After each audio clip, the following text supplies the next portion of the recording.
أعوذ بالله من الشيطان الرجيم. بسم الله الرحمن الرحيم. إن الله ربي وربكم فاعبدوه هذا صراط مستقيم. فلما أحس عيسى منهم الكفر قال من أنصاري إلى الله قال الحواريون نحن أنصار الله آمنا بالله واشهد بأننا مسلمون. ربنا آمنا بما أنزلت واتبعنا الرسول فاكتبنا مع الشاهدين. صدق الله العظيم. అనంత కరుణామయుడు అపార కృపాశీలుడైన అల్లాహ్ శుభనామంతో ప్రారంభిస్తున్నాను. సోదర సోదరిమణులారా, అయ్యలారా, అమ్మలారా, అస్సలాము అలైకుం రహమతుల్లాహి వబరకాతుహు. సర్వలోక ప్రభు అయినటువంటి అల్లాహ్ మానవాళి కోసం అవతరింపజేసినటువంటి అంతిమ దైవ గ్రంథం దివ్య ఖురాన్ నుండి 3వ అధ్యాయం 52వ వాక్యం యొక్క అరబీ మూలంను మీ ముందు పట్టించడం జరిగింది. మరి నిన్న మనం తెలుసుకోవడం జరిగింది, దైవం పంపినటువంటి అనేక మంది ప్రవక్తలలో దైవం సృష్టి ప్రభువు ప్రవక్తను ఎందుకు పంపుతాడు అన్న ప్రశ్న వచ్చినప్పుడు ఆయన ఒక వాగ్దానాన్ని చేయడం జరిగింది. మొట్టమొదటి మానవులైనటువంటి ఆదం అలైహిస్సలాం వారు ఆయన చేసినటువంటి తప్పు కారణంగా స్వర్గాన్ని కోల్పోయి భూమి మీదకు జీవితాన్ని కొనసాగించే నిమిత్తము భూమి మీదకు వస్తున్నప్పుడు మరి ఆయన దీనవదనంతో ఒక పశ్చాత్తాపంతో ఒక ప్రార్థన చేశారు. రబ్బనా జులమ్నా అంఫుసనా వయిల్లం తగుఫిర్లనా వతరహంనా లనకునన్న మినల్ ఖాసిరీన్ అని. అంటే, ఓం నా ప్రభువా, మేము మా ఆత్మకు అన్యాయం చేసుకున్నాము, నీ ఆజ్ఞను మీరి మా ఆత్మకు అన్యాయం చేసుకున్నాము. ఎందుకంటే సోదరులారా, మనిషి ఒక తప్పు చేశాడనుకోండి, అది దాని వలన కలిగే చెడు కానివ్వండి, చేటు కానివ్వండి, అతనికి దైవానికి ఏ మాత్రం కూడా మరి హాని అవ్వదు. ఈ విషయాన్ని మనం గమనించాలి. మనం ఆరాధన చేస్తున్నా, ఆరాధనకు దూరంగా పోతున్నా దాని వలన కలిగే ప్రయోజనం కానీ నష్టం కానీ అది మనకు మాత్రమే. సృష్టి అంతా కూడా కలిసి ఆయన ఆరాధన చేసిన ఆయన గౌరవంలో ఇసుమంత కూడా పెరగదు. అలాగే ఆయన ఆరాధన నుండి దూరంగా పోతే మరి ఆయన గౌరవంలో ఇసుమంత కూడా తగ్గదు. కాబట్టి ఆరాధన చేసిన ఆయనను మనము విశ్వసించినా విశ్వసించకపోయినా దాని వలన కలిగే లాభ నష్టాలు మనకు మాత్రమే. కాబట్టి ఈ విధంగా ఆదం వారు, మొట్టమొదటి మానవులైనటువంటి ఆదం వారు పశ్చాత్తాపంతో ఆయన తన తప్పును తెలుసుకుని దైవానికి పాపక్షమాపణ వేడుకున్నప్పుడు దైవము అల్లాహ్ ఆయన పాపాన్ని క్షమించడం జరిగింది. కానీ మరి దాని ఫలితంగా భూమి మీదకు పంపించడం జరిగింది. పంపిస్తూ సృష్టి ప్రభువు ఒక వాగ్దానాన్ని చేశాడు. అదేమిటంటే, ఫఇమ్మా యాతి అన్నకుం మిన్ని హుదన్ ఫమన్ తబియ హుదాయ ఫలా ఖౌఫున్ అలైహిం వలాహుం యహజనూన్. దీని అర్థం ఏమిటంటే, ఓ ఆదం, నీవు పరిమిత కాలం వరకు భూమి మీద జీవితం గడపవలసి ఉన్నది. నీతో పాటు నీ భార్య మరియు నీ శత్రువు అయినటువంటి సాతాను కూడా మరి భూమి మీద ఉంటాడు. మీరందరూ ఒక పరిమితమైనటువంటి కాలం జీవితం గడపాలి. అయితే నేను నా మార్గదర్శకత్వాన్ని మీ వద్దకు పంపిస్తూ ఉంటాను. నా ప్రవక్తల రూపంలో, వారికి గ్రంథాల రూపంలో నా మార్గదర్శకత్వాన్ని మీకు ఇస్తాను. దాని ప్రకారం మీరు ఆచరించినట్లయితే మీకు ఏ మాత్రం కూడా భయము, దుఃఖము కలిగే అవకాశం లేదు. మీరు కోల్పోయినటువంటి స్వర్గాన్ని తిరిగి మీకు ప్రసాదించేస్తాను. అయితే కండిషన్ ఏమిటి? నేను పంపినటువంటి మార్గదర్శకత్వం నీడలో మీరు జీవితం గడపాలి. దైవం ఇచ్చినటువంటి ఈ వాగ్దానం మేర ప్రతి జాతిలో కూడా మరి ప్రతి కాలంలో కూడా తన ప్రవక్తను, తన గ్రంథాలను పంపించడం జరిగింది. ఈ విధంగా ఈ గ్రంథాల పరంపరలో అనేక గ్రంథాలు మన కళ్ళ ముందు ఉన్నాయి, మనకు రావడం జరిగింది. దానికి సజీవంగా ఇప్పుడు మన అందరి చివరి గ్రంథమైనటువంటి ఖురాన్ మన కళ్ళ ముందు సజీవంగా కనబడుతూ ఉంటుంది. మరి ఆ విధంగా దైవం పంపినటువంటి ప్రవక్తలు అనేక ప్రవక్తలు గతించారు. అందులో క్రీస్తు యేసు కూడా ఒకరు. మరి ఒక్కొక్క ప్రవక్తకు దైవం ఒక్కొక్క ఘనతనిచ్చి గౌరవించడం జరిగింది. మూసా ప్రవక్త వారితో దైవము స్వయంగా మాట్లాడాడు, మోషే ప్రవక్త వారితో.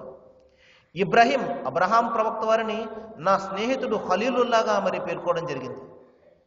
ఇంకా అనేక మందికి అనేక గౌరవాన్ని ప్రసాదించాడు. మరి అదేవిధంగా క్రీస్తు యేసుకు అనేక అద్భుతాలను కూడా ప్రసాదించడం జరిగింది. వీటిని గురించి నిన్న మనం తెలుసుకోవడం జరిగింది. మరి ఆయన పక్షి ఆకారం గల ఒక బొమ్మను తయారు చేసి మట్టితో దేవుని ఆజ్ఞతోటి అందులో ఊదగానే అది పక్షిగా మారిపోయి ఎగిరిపోయేది. మరి పుట్టు గ్రుడ్డిని బాగు చేసేవారు, మృతుల నుండి లేపేవారు, కుష్ఠరోగిని బాగు చేసేవారు, ఇంకా అనేక విషయాల గురించి తెలియజేసేవారు. మీరు ఏమేమి దాస్తున్నారో మీ ఇళ్లలో, మీరు ఏ ఆహార పదార్థాలు తింటున్నారో ఇవన్నీ కూడా ఆయన చెప్పివేసేవారు. ఈ విధంగా అనేక రకాల అద్భుతాలు చేసిన తర్వాత ఆయన ఒక సందేశాన్ని ఇస్తున్నారు. సోదరులారా, ఇది చాలా ప్రధానమైనటువంటి అంశం. క్రీస్తు యేసు ఈసా అలైహిస్సలాం వారు, ఈసా మసీహ్, ఆయన పంపబడినటువంటి ఇజ్రాయెల్ జాతి వారికి ఒక ప్రధానమైనటువంటి సందేశం ఇస్తున్నారు. అదేమిటంటే, ఓ ఇజ్రాయెల్ జాతి వారులారా, అల్లాహకు భయపడండి. సృష్టి ప్రభు అయినటువంటి తండ్రి దైవం ఒకడు ఉన్నాడు, ఆయనకు మాత్రమే మీరు భయపడండి. మరి నన్ను అనుసరించండి. ఎందుకంటే ప్రవక్త తన దైవాన్ని ఏ విధంగా ఆరాధించాలో చెప్తారు, ఏ పద్ధతిలో ఆరాధించాలో చెప్తారు, ఏ విధానంలో ఆరాధిస్తే దైవం చేరువవుతాడో చెప్తారు. కాబట్టి ఏ కాలానికైతే ఒక ప్రవక్త వస్తారో ఆ కాలపు ప్రజలకు ఆ ప్రవక్త ఒక్కరే ఆధారం అవుతారు, ఆయన ఒక్కరే మార్గం అవుతారు. ఇదే విషయాన్ని అంతిమ గ్రంథం ఖురాన్లో చెప్తున్నాడు. నేను ఏ ప్రవక్తను పంపినా మరి నా ఆజ్ఞతోటి ఆయనను అనుసరించాలనే నేను మీ వద్దకు ఆ ప్రవక్తను పంపాను అంటున్నాడు. కాబట్టి ప్రవక్తలను తప్పనిసరిగా మనం అనుసరించాలి. ఏ కాలపు ప్రజలు ఆ ప్రవక్తను అనుసరించాలి. మన కాలం కోసం వచ్చినటువంటి ప్రవక్త ముహమ్మద్ వారు, ఆయనను మనము అనుసరించవలసినటువంటి బాధ్యత మనందరి మీద ఉంది. కాబట్టి సోదరులారా, ఇక్కడ క్రీస్తు యేసు ఇజ్రాయెల్ జాతి వారి వద్దకు వచ్చి ఒక సందేశాన్ని ఇస్తున్నారు. ఓ ఇజ్రాయెల్ జాతి ప్రజలారా, మీరు అల్లాహకు మాత్రమే భయపడండి. మరి ఇదే విషయాన్ని మనము బైబిల్ గ్రంథంలో కూడా చేస్తాము. ఏమని? ఓ ఇజ్రాయేల్ వినుము, మన దేవుడైనటువంటి ప్రభువు అద్వితీయ ప్రభువు. ఏమన్నారు? ఓ ఇజ్రాయేల్ వినుము, మన దేవుడు, నీ దేవుడు, నా దేవుడు అయినటువంటి ఆ సృష్టి ప్రభు అల్లాహ్, ఆ యెహోవా, ఆ తండ్రి ఒక్కడే. మరి నీ దైవాన్ని, నీ ప్రభువును, నీ తండ్రిని నీవు పూర్ణ మనస్సు, పూర్ణ వివేకము, పూర్ణ జ్ఞానము, పూర్ణ బలముతోటి నీవు ప్రేమించాలి, ఆరాధించాలి, ఆయనను అనుసరించాలి. ఇది సోదరులారా ఆయన ఇచ్చినటువంటి సందేశము. మరి దానిని సమర్థిస్తూ అంతిమంగా వచ్చినటువంటి ఖురాన్ కూడా బలపరుస్తుంది. మరి చెప్తుంది, ఖురాన్లో దైవం చెప్తున్నాడు, క్రీస్తు యేసు ఈ విధమైనటువంటి సందేశం ఇచ్చారు. ఏమని? ఓ ఇజ్రాయెల్ ప్రజలారా, మీరు అల్లాహకు భయపడండి, నన్ను అనుసరించండి. ఎందుకంటే అల్లాహే మీకు ప్రభువు, నాకు ప్రభువు. ఇక్కడ ఇంకొక సందేశాన్ని నేను నివృత్తి చేయడానికి ప్రయత్నం చేస్తాను. అల్లాహ్ అంటున్నారు ఏమిటండి? దేవుణ్ణి. యెహోవా కదా ఆయన పేరు, తండ్రి కదా ఆయన పేరు. చూడండి సోదరులారా, అనాది నుండి కూడా ఈ పదాల మాయాజాలంలో శైతాను పడవేసి సరైనటువంటి సత్యాన్ని తెలుసుకోకుండా మనల్ని అడ్డుపడుతూ ఉంటాడు.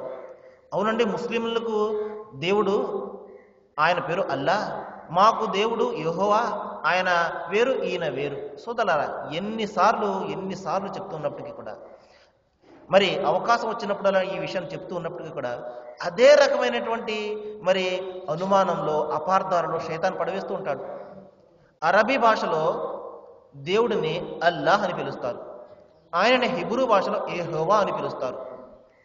ఈ విధంగా తండ్రి అన్న పదం ఎందుకు ఉపయోగించారు అంటే, అందరిని పుట్టించినటువంటి సృష్టికర్త కాబట్టి ఆయనకు తండ్రి అని ఉపయోగించడం జరిగింది. ఎందుకంటే హెబ్రూ భాషలో ఉన్నటువంటి ఆ భాషలో ఉన్నటువంటి ఆ విధానం ఏమిటంటే సృష్టికర్తను తండ్రి అని పిలవడం జరిగింది. కాబట్టి సోదరులారా, ఇక్కడ అల్లాహ్ అంటే అర్థం ఏమిటంటే యెహోవా అని అర్థము, తండ్రి అని అర్థము. ఏ తండ్రినైతే క్రీస్తు యేసు తండ్రి అని ఎవరినైతే పిలిచారో ఆ తండ్రిని అరబీ భాషలో అల్లాహ్ అని పిలుస్తారు. అది చెప్తున్నారు ఆయనే నాకు ప్రభు, నీకు ప్రభు, కనుక మీరు ఆయన దాస్యాన్ని మాత్రమే చెయ్యండి. చూడండి, ఎవరి దాస్యాన్ని చేయమన్నారు? నన్ను ఆరాధించండి, లేకపోతే నన్ను ప్రార్థించండి అని ఏదైనా సందేశం ఇచ్చారా సోదరులారా? ఒకసారి మనం గుండెల మీద చేయి పెట్టుకుని ఆలోచన చేయాలి. ఎందుకంటే గ్రంథంలో ఉన్నటువంటి విధానాన్ని, ఏ పద్ధతి అయితే మరి ప్రవక్తలు మనకు బోధించారో దానికి హెచ్చు తగ్గులు చేయకూడదు. లేదండి ఆయన అలా చెప్పారు కాబట్టి నేను ఇలా చేస్తున్నానండి, లేదండి పలానా ఆయన ఆ విధంగా అన్నారు కాబట్టి నేను ఈ విధంగా చేస్తున్నానండి. కాబట్టి సోదరులారా, ఇవన్నీ కూడా మార్గాన్ని తప్పించే విధానాలు. మనకు నిజమైనటువంటి మార్గం కావాలంటే గ్రంథంలో ఏముందో దాన్ని తెలుసుకుని దాని ప్రకారం ఆచరించాలి. కాబట్టి మరి నా మాట విని నన్ను పంపినవాని యందు విశ్వాసం ఉంచేవాడు నిత్య జీవము గలవాడు. కాబట్టి ప్రవక్తల మాట వినాలి. మరి ఏ దైవమైతే వాళ్ళను పంపించాడో ఆ దైవాన్ని మాత్రమే ఆరాధన చేయాలి. ఇదే విషయాన్ని, ఇదే సందేశాన్ని, స్పష్టమైనటువంటి సందేశాన్ని మనకు ప్రవక్తలు అందరూ ఇచ్చారు. మరి క్రీస్తు యేసు కూడా ఇచ్చారు. మరి చివరిగా వచ్చినటువంటి ప్రవక్త ముహమ్మద్ సల్లల్లాహు అలైహి వసల్లం వారు కూడా ఇదే సందేశాన్ని ఇచ్చారు. కొత్త దైవాన్ని, కొత్త ధర్మాన్ని ఆయన ఎంత మాత్రం కూడా పరిచయం చేయలేదు. అనాది నుండి ఏ దైవాన్ని అయితే సకల ప్రవక్తలు ఆరాధించారో, ఏ దైవాన్ని అయితే ఆదాము వారు, మోషే వారు, క్రీస్తు యేసు వారు ఆరాధించారో ఆ దైవాన్నే మరి ప్రవక్త ముహమ్మద్ వారు కూడా ఆరాధించారు. అదే దైవాన్ని మాత్రమే ఆరాధించాలని మానవాళికి బోధించారు. ఆ తర్వాత సోదరులారా, ఇప్పుడు కాసేపు మనము ప్రవక్త ముహమ్మద్ సల్లల్లాహు అలైహి వసల్లం వారి యొక్క ప్రవచనాలను గురించి వినడానికి ప్రయత్నం చేద్దాము. కారుణ్యమూర్తి మహాప్రవక్త ముహమ్మద్ సల్లల్లాహు అలైహి వసల్లం వారు జీవితంలో మనం ఎదుర్కొనే అన్ని రంగాల సమస్యలను కూడా మరి వాటికి ఏ విధమైనటువంటి పరిష్కారాలు మరి మనము పరిష్కారాలను అనుసరించాలి, ఏ విధమైనటువంటి పద్ధతిని అనుసరిస్తే మనకు ఇహపరలోకాలలో శాంతి కలుగుతుంది అన్న విషయాల గురించి మనకు చాలా చక్కగా అన్ని విషయాలను కూడా వివరించడం జరిగింది. ఇప్పుడు మనము మన యొక్క ఆరాధన ఏ విధంగా ఉండాలి, ఆరాధనాలయం ఏ విధంగా ఉండాలి, ఈ విషయాన్ని గురించి మనం కొన్ని విషయాలు తెలుసుకోవడానికి ప్రయత్నం చేద్దాము. మస్జిద్ అన్న పేరు సజ్దా అన్న పేరు నుండి ఉద్భవించింది. సజ్దా అంటే అర్థం ఏమిటంటే సాష్టాంగ పడడము.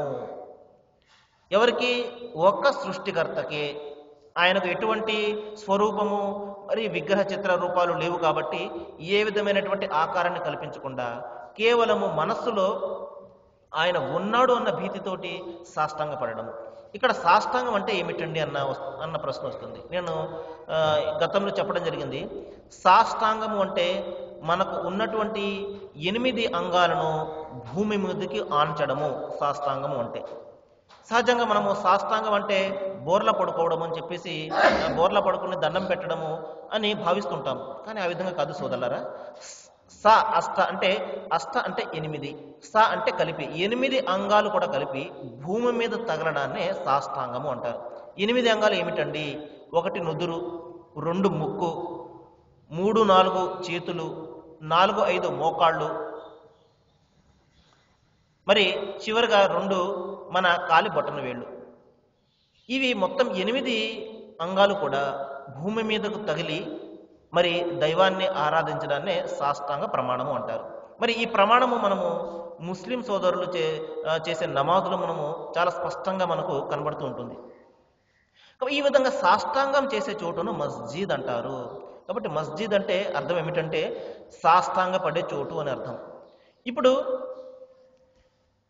మస్జిద్ యొక్క ఏ విధంగా ఉండాలి, ఎంత సింపుల్గా, ఎంత సామాన్యంగా ఉండాలి అన్న విషయాన్ని గురించి కొన్ని విషయాలు మనం తెలుసుకుందాము. కారుణ్యమూర్తి మహాప్రవక్త ముహమ్మద్ సల్లల్లాహు అలైహి వసల్లం వారు తెలియజేశారు. మరి దైవ సృష్టిలో అన్నిటికన్నా ఉన్నతమైనటువంటి భూభాగం ఏదైనా ఉందంటే అది ఆయనకు ఆరాధన చేసే చోటు అన్నారు. సోదరులారా చూడండి, దైవానికి ఏ స్థలంలో అయితే మనము ఆరాధన చేస్తామో అది భూమి మీద ఉన్న సకల ప్రదేశాల్లో కల్లా దైవానికి ఎంతో ఇష్టమైనటువంటి చోటు అవుతుంది అది. ఇంకా ఎవరైతే దేవుని యొక్క ఒక గృహాన్ని నిర్మిస్తారో, దైవ ప్రేమ ఉన్న వాళ్ళు ఎవరైతే దేవుని యొక్క గృహాన్ని నిర్మిస్తారో మరి దైవం వాళ్ళను కూడా వాళ్ళ కోసం ఒక గృహాన్ని స్వర్గంలో నిర్మిస్తాడు అని కారుణ్యమూర్తి మహాప్రవక్త వారు ఒక శుభవార్తను కూడా ఇవ్వడం జరిగింది. మరి ఇంకా చెప్పారు, ఎవరైతే దేవుని గృహంని ఎవరైతే ప్రేమిస్తారో, అభిమానిస్తారో మరి అటువంటి వ్యక్తి ప్రళయ దినాన్న దేవుని యొక్క సింహాసనం నీడలో మరి అతను జీవితం గడుపుతాడు అన్నారు. అంటే దేవుని యొక్క గృహము, దైవారాధన స్థలము ఎలా ఉండాలి అన్న ప్రశ్న వస్తే సోదరులారా, ఇందాక నేను చెప్పడం జరిగింది, ఆయనకు ఎటువంటి స్వరూపం మనకు తెలియదు కాబట్టి, ఆయన ఏ విధంగా ఉంటాడో మనకు తెలియదు కాబట్టి నీవు ఈ విధంగా ఉంటావు, నీవు ఫలానా విధంగా ఉంటావు అని ఆయనకు స్వరూపాన్ని కల్పించి ఆరాధన చేయకూడదు. ఇక్కడ ప్రధానమైనటువంటి అంశాన్ని మనం జ్ఞాపకం పెట్టుకోవాలి. అందుకనే మస్జిద్లు మీరు చూసినట్లయితే ఎటువంటి స్వరూపాలు కానీ, ఎటువంటి చిత్రపటాలు ఇటువంటివి కూడా మీకు కనబడవు. చాలా మందికి సందేహం వస్తూ ఉంటుంది, అదేంటంటే ఏమి కూడా ఉండవు, ఏ విధంగా ఆరాధిస్తారని అని చెప్పేసి. అదే సోదరులారా, అదే ఇటువంటి ఆరాధనే దైవం కోరుతున్నాడు. ఆత్మతోనూ సత్యముతోనూ మాత్రమే ఆరాధించమంటున్నాడు. కాబట్టి మనం చూస్తాము, మనకు ముందు గతించినటువంటి మహాపురుషులు, ఋషులు తపస్సు చేసుకుంటూ ఉంటారు. మరి వాడు తపస్సు చేస్తున్నప్పుడు శూన్యంలో ధ్యానిస్తూ తపస్సు చేస్తారు తప్పించి, మరి ముందు ఒక బొమ్మను పెట్టుకుని వారు తపస్సు చేయడం మనం ఎక్కడ కూడా చూడము. ఈ విధంగా వేదాలను, ఉపనిషత్తులను మరి అధ్యయనం చేసినటువంటి వ్యక్తులు చెప్పే విషయం ఏమిటంటే, మరి దైవానికి ఒక స్వరూపాన్ని మనం కల్పించకూడదండి అన్న సత్యమే మనకు చెప్తారు.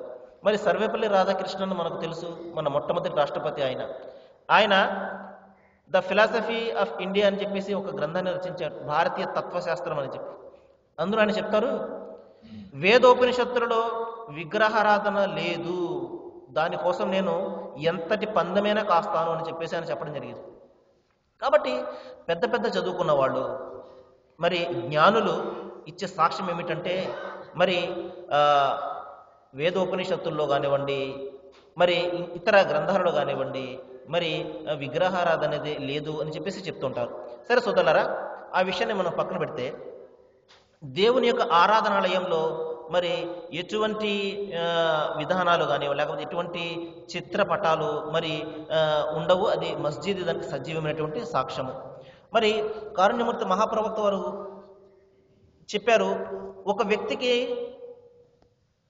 ప్రళయ దినాన్న ఎక్కడ కూడా నిల్వ నీడ లభించినప్పుడు మరి అటువంటి వ్యక్తులకు దైవము కొంతమందికి తన సింహాసనం కింద చోటు ప్రసాదిస్తాడు. వాళ్ళలో ఒకడు దేవుని యొక్క గ్రహాన్ని అభిమానించేవాడే ఉంటాడు. ఎల్లప్పుడూ కూడా దేవుని గ్రహాన్ని అభిమానిస్తుంటాడు. మనసు ప్రశాంతంగా ఉండడం కోసము ఎప్పుడు కూడా దేవుని గ్రహానికి రావడానికి ప్రయత్నం చేస్తుంటాడు. బైబిల్ గ్రంథంలో కూడా మనం ఒక చక్కటి సూక్తి చూస్తాము, సామెతల గ్రంథంలో, నీ ఆలయంలో ఒక దినము గడుపుట 1000 దినములు గడుపుట కంటే శ్రేష్టము అని చెప్పి. కాబట్టి సోదరులారా, నిజంగా మనం చూస్తుంటాము, దైవారాధన గ్రహానికి వచ్చినప్పుడు చాలా ప్రశాంతత మనకు కనబడుతూ ఉంటుంది. రణగుణ ధ్వనులు కానివ్వండి, మరొకటి కానీ కనబడదు. కానీ ఇప్పుడు మన ఆరాధన గృహాలన్నీ కూడా మరి సంగీతమయం అయిపోయినాయి. మనకంతా కూడా అనేక రకాల వాయిద్యాలతోటి ఈ విధంగా ఆరాధన కూడా పక్కదారి పట్టేస్తుంది. ప్రశాంతంగా ఆరాధన చేసుకోవడానికి కూడా వీలు లేకుండా ఈ రోజున సంగీత మాయలో మరి ప్రపంచాన్ని ముంచివేస్తుంది సంగీతం అనేది. కానీ సోదరులారా, దేవుని ఆరాధనాలయం అనేది అత్యంత సామాన్యంగా ఉండాలి. మనకు ఆరాధన గృహంలో అడుగు పెట్టగానే ప్రశాంతత మనకు కనబడాలి. ప్రపంచంలో ఎక్కడ లేనటువంటి ప్రశాంతత మనకు ఆరాధన గృహంలో కనబడాలి. ఇది మనము ఇప్పుడు కూడా జ్ఞాపకం పెట్టుకోవాలి. మరి కారుణ్యమూర్తి మహాప్రవక్త ముహమ్మద్ సల్లల్లాహు అలైహి వసల్లం చెప్పారు, మస్జిద్ల నిర్వహణలో దాని సేవలో మీరు పాల్గొనండి. మరి దానిని మీరు ఆరాధన చేసే వాళ్ళతో నింపండి. మస్జిద్ కట్టేశాము, లేకపోతే దేవుని ఆరాధనాలయం కట్టేశాము, ఎవ్వరు కూడా అందులో ఆరాధన చేయడం లేదు, దానివల్ల ఏంటి ప్రయోజనం? కాబట్టి సోదరులారా, మస్జిద్ కట్టడము లేకపోతే దేవుని ఆరాధనాలయం కట్టడము పెద్ద గొప్ప కాదు, కానీ అందులో ప్రార్థన చేయడము, అందరూ కూడా మరి ఆ ప్రార్థనకు రావడం అనేది చాలా ముఖ్యము. మనం చూస్తుంటాము, దేవుని మస్జిద్లు కానివ్వండి, మస్జిదుల్లో మరి సుమారు ఒక 10% మంది కూడా వచ్చి ఆరాధన చేయరు. అన్నీ కూడా ఖాళీగా పడి ఉంటాయి మస్జిద్లన్నీ కూడా. ఈ విధంగా దైవ చింతన అనేది అందరిలో కూడా తగ్గిపోతుంది. అతను విశ్వాసిగా పిలువబడేవాడు కానివ్వండి, లేకపోతే గ్రంథ పరిచయం ఉన్నవాడు కానివ్వండి, లేనివాడు కానివ్వండి, మరి ప్రాపంచిక వ్యామోహంలో అందరూ కూడా కూరుకుపోయి మరి దైవ ధ్యానాన్ని లేకపోతే దేవుని ఆరాధన అనేది కొద్దిసేపు కూడా చేయడానికి మరి వాళ్ళకి సమయం దక్కడం లేదు. అంటే మరి దైవము రేపు మరణం తర్వాత నిలబెట్టి అడుగుతాడు, నీకు అద్భుతమైనటువంటి జీవితాన్ని ఇచ్చాను కదయ్యా, అందమైనటువంటి జీవితాన్ని ఇచ్చాను, మరి నా కోసం నువ్వు ఏమి చేసావంటే, ఓ దైవమా, నీ కోసం నేను 12 గంటల వరకు మేలుకొని ఉన్నాను, టీవీలు చూస్తూ సీరియల్స్ చూస్తూ, ఇక తెల్లవారుజామున ఇంకేం లేగను, నేను కళ్ళు తెరిచేసరికి 9-10 అవుతుంది, ఇంకా నీ ఆరాధన నేను ఎక్కడ చేయను అని సమాధానం చెప్తే సోదరులారా, దైవము చాలా మంచి పని చేసావు అబ్బాయి, సరే ఇలాగే ఉండు అని చెప్పేసి ఊరుకుంటాడా సోదరులారా? మరు మాట్లాడకుండా మరి నరకంలో తులసివేస్తాడు. కాబట్టి సోదరులారా, ఇక్కడ కష్టపడితేనే మరణం తర్వాత మనకు ఆ స్వర్గం లభించేది. ఏమి కూడా కాకుండా, ఏ కష్టం కూడా కలగకుండా సినిమా టికెట్ తీసుకుని సినిమా చూసేసినంత తేలిగ్గా మనం స్వర్గంలో వెళ్ళిపోదామంటే అది ఎంత మాత్రం కూడా జరిగే పని కాదు సోదరులారా, సోదరిమణులారా. ఈ విషయాన్ని మనం జ్ఞాపకం పెట్టుకోవాలి. సరే, మరికొన్ని విషయాలు మనం రేపు మాట్లాడుకుందాము. ఏ విషయాలైతే మనం ఇక్కడ వింటున్నామో అల్లాహ్ మరి వీటి మీద ఆచరణ చేసే విధంగా అందరి హృదయాలను దైవం విప్పాలని, జ్ఞానంతో మన అందరి హృదయాలను నింపాలని నేను మనస్ఫూర్తిగా వేడుకుంటూ ముగిస్తున్నాను. వాకిలు దావానా అనిల్ హమ్దులిల్లాహి రబ్బిల్ ఆలమీన్. అస్సలాము అలైకుం.